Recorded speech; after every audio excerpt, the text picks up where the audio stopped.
Today, I'm going to tell you how I walked away from my entire family, and I'm genuinely at peace with that choice. I'm currently in my RV, parked outside a cafe, using their free Wi-Fi to type this out. I've replayed this situation countless times in my mind, but I believe putting it into words will help me organize my thoughts. I left my family a little over a week after day, which was almost 6 months ago now. It was me, 37, my wife, 36, and our daughter, 13. I stumbled upon her affair completely by accident. I was utterly oblivious. I genuinely thought we had a strong marriage, with plenty of intimacy. We'd spend hours talking, and we had regular date nights. We shared hobbies and pursued individual interests. We were both healthy and in pretty good shape. It felt good, or perhaps that was just my perception. My wife, let's call her Eve, cheated, which clearly meant she preferred another man over me. If she could betray me like that, she couldn't possibly love me. Here I was, believing she was my closest friend. I guess not. Looking back, I can see I was probably viewing everything through rose-colored glasses. I truly believed my family cared about me. I believed I was loved. I was the fool, I suppose. I got home late from a safety training seminar I had to attend. She was asleep on the sofa, and a message with emojis popped up on her phone. Emojis identical to the ones I'd send her. What the heck? I snooped and discovered what had been happening for at least 5 months. I knew the affair partner. Let's call him Adam. He was a co-worker of hers.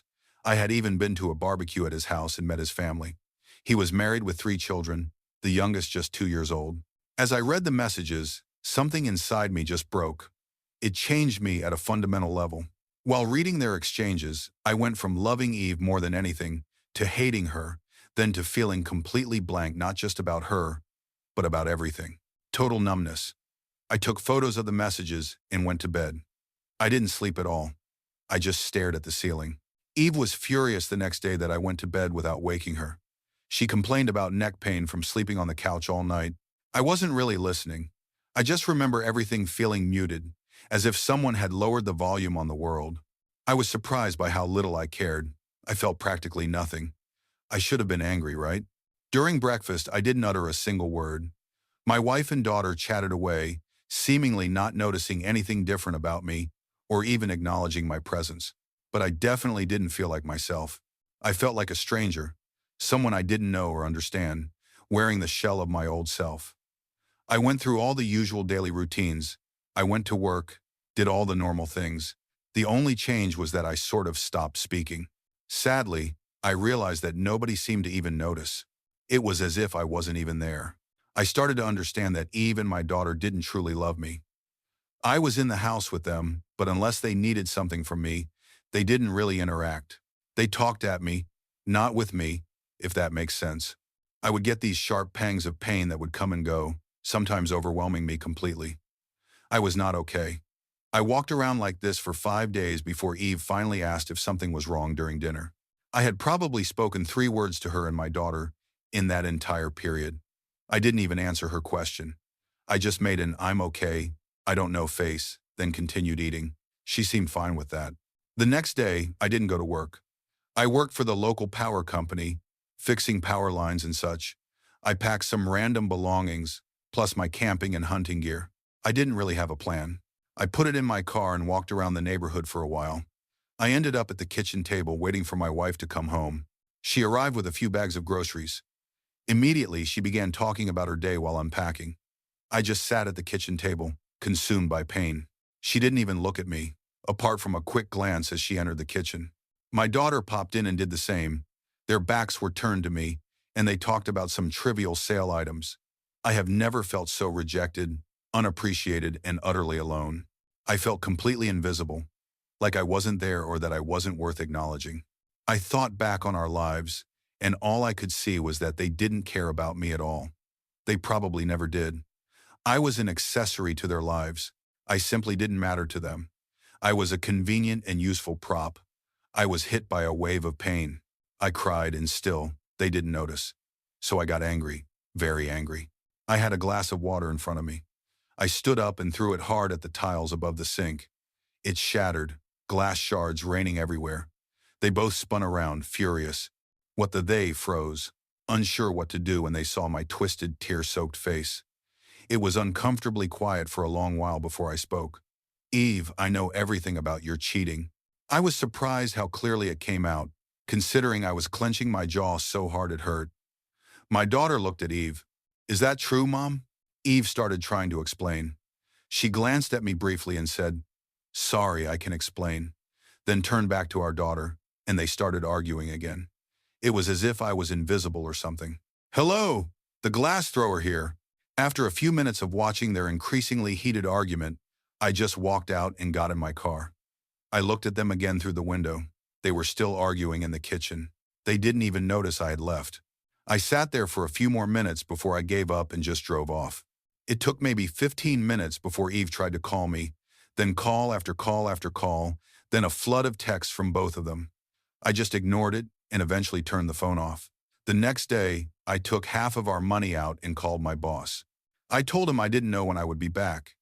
He told me if I didn't show up, I was fired. I just told him, okay, and hung up. I simply didn't care. I went to Adam's house. His wife opened the door. I gave her a copy of the messages and told her what Adam and my wife had been doing. I left her crying on the stairs. At the end of the day, I ended up in a cheap hotel at the edge of town. The next few days were kind of a blur as I tried to come to terms with things. I didn't make any real progress, mostly staring at the wall, trying to think of reasons not to end myself. Eve's older brother is a cop. Let's call him Bob. Bob showed up on the third or fourth day, I'm not sure.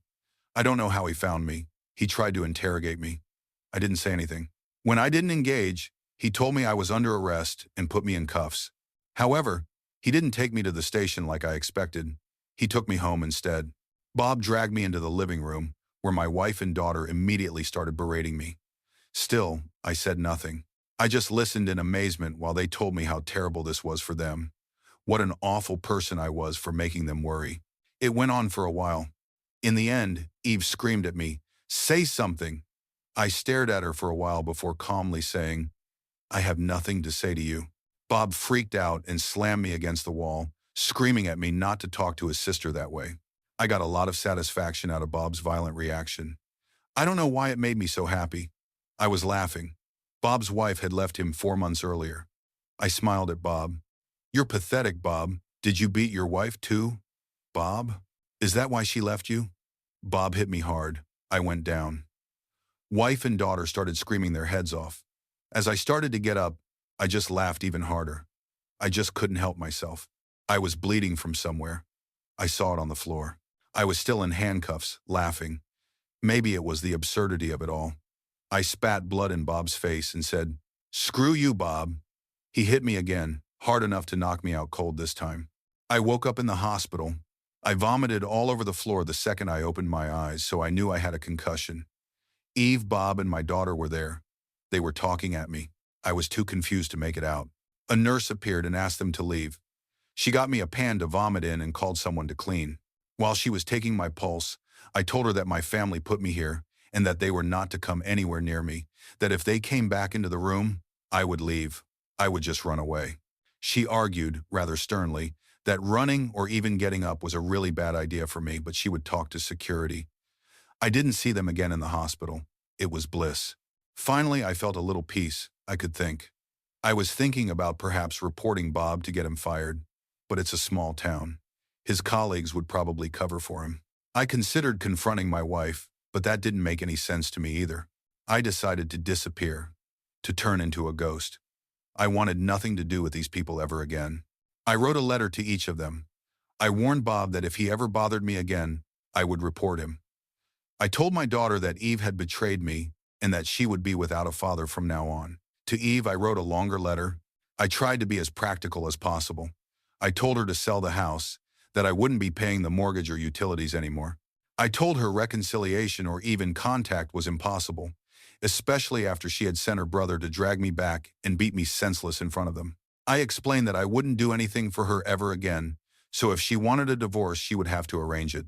I told her I would disappear and I didn't want to be found, that if she interfered with my life again, I would simply end myself, that we would never speak again. I ended it with how much she had hurt me. I really regret giving her that last sentence. It's like I let her steal a little bit more of me, like I let her give me a little more pain. In the hospital, I made a plan on how I could disappear. Eve gave the hospital some fresh clothes, and they forwarded them to me. Then one evening, I just went out the rear fire escape. I triggered some kind of alarm. I was panicking a bit, but thankfully no one stopped me. I got back to the hotel to pick up my car. I traded it for a small RV and set off. I got a new phone. The only person I called was my father. I told him everything and told him if he gave my new number to anyone, I would become totally unreachable forever. He could call me if he needed to reach me, if I needed to sign something. Other than that, I wanted to be left alone. For the first few months, I grieved the loss of my old life. But I came to realize that I grieved the loss of a fantasy, a memory that only existed in my head. The loving wife and daughter, the family friends, it was all just an illusion in my head. These people never really cared for me. Over time, I started to rebuild a kind of life, only this time, I was a total ghost. I ghosted all of society. Now I am only a P.O. box. I use a safety deposit box to keep valuables and cash. I do odd jobs for money. I hunt and fish and scavenge. My money consumption is insignificant, so my cash reserves are actually growing. I don't pay taxes. I don't have a bank account. When people ask my name, I answer. People call me Fred. It's not my name. I go out of my way to not contribute to society or anything else for that matter. I am still invisible, like I was in my family.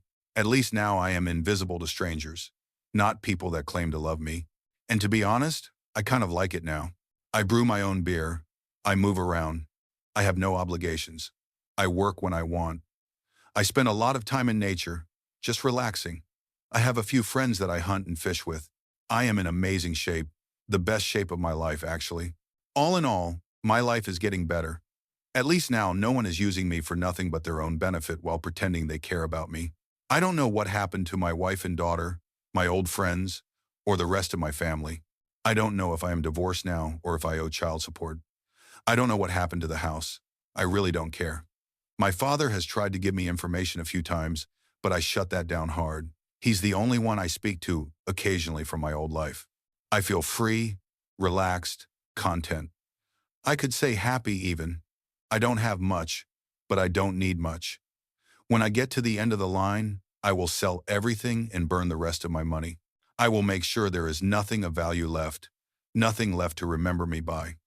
Then I will walk into a national park without no one ever knowing and disappear forever. Sometimes I go to shopping malls, trains, or bus stations and just observe people. There I see them all, the men like I used to be. The men that are sacrificing themselves to a society and families that don't give a crap about them. Men that work themselves to death without any recognition or gratitude from anyone. They are guilt-tripped, pressured, and pushed to always make more, sacrifice more and more pointless nonsense. Brand clothes, bigger house, more this, more that. Never even getting a thank you, no form of gratitude or appreciation, in most cases, not even a smile. They try to fool themselves, just like I was, refusing to recognize reality. But I see it in them, just like I used to. Deep down, they know. I recognize their empty, million-mile stare. I used to have the same one. Update. I guess this is kind of a positive update. I have tried, but I have limited access over the last week. The hospital took away my internet access since it caused me quite a lot of distress to read some of the comments. I was very unstable in the beginning. Anyway, I am out since Friday morning. I have been getting a lot of therapy, and I am doing much better. I have daily treatment, but I no longer need to be committed. I suffer the after effects of emotional trauma and have mild PTSD. My behavior has naturally been off as a result of this. I have been in intensive therapy, and I am getting some medication. I only take the pills now and again at this stage if I feel overwhelmed. I still get these waves of pain that hit me where the world goes numb, but it's less frequent. Some of my behavior, especially the isolation, probably made things even worse for me. I have talked a lot to my daughter. She tells me she has forgiven me. She never meant to make me feel unappreciated. She loves me. The first few days, I didn't actually believe her. But once I got some perspective, I realized this doubt was all on me. I have apologized more times than I can count. She started telling me to stop apologizing, actually. She has moved away from her mother and is living with my brother and his family at the moment. She gets along really well with his kids, and my brother has told us that she can stay for as long as she wants. I am in no condition to be a full-time parent at the moment, so for now, she will stay with them. My brother has arranged therapy for her, and I will do my best to be the best father I can from now on. My wife, Eve, has also moved out of the house and is living with her parents. My father has been paying the mortgage for me without me knowing, so the house isn't sold yet. I'm not looking forward to going back there. To all the memories, I have decided to sell the house and downsize to a tiny home and live a life closer to nature with less stress. I will try to rent or buy a plot of land and live as simply as possible, at least for a while. My daughter loves this idea and has been researching tiny homes like a pro. Adam, the affair partner, is trying to reconcile with his wife and has cut Eve off completely. Eve has been to my dad's house almost weekly, begging for him to contact me and let her talk to me. If what her mother tells me is correct, Eve lost her job and is in a terrible way, barely leaving her room at her parents' house. She is shunned by pretty much everyone, according to her mom. I have found a lawyer today and will start divorce proceedings as soon as possible. I bought a whole case of my hunting buddy's favorite whiskey and spent Saturday night there, thanking him. He is a true friend. He probably saved my life. My wife's affair completely broke me and my family. I was so broken, and I couldn't even see it myself. It was actually all the harsh comments here on Reddit that got me to accept that something was seriously wrong with me. I would not have asked for help if I wasn't pushed to a point where I started to break down. Up until then, I was sort of holding myself together by convincing myself that I was doing better. But the truth is, I was hanging on by the tiniest of threads. So, once again, thank you everyone. Edit. I forgot to tell you about Bob. I have called Bob's employer today and pleaded Bob's case that he continues as a cop.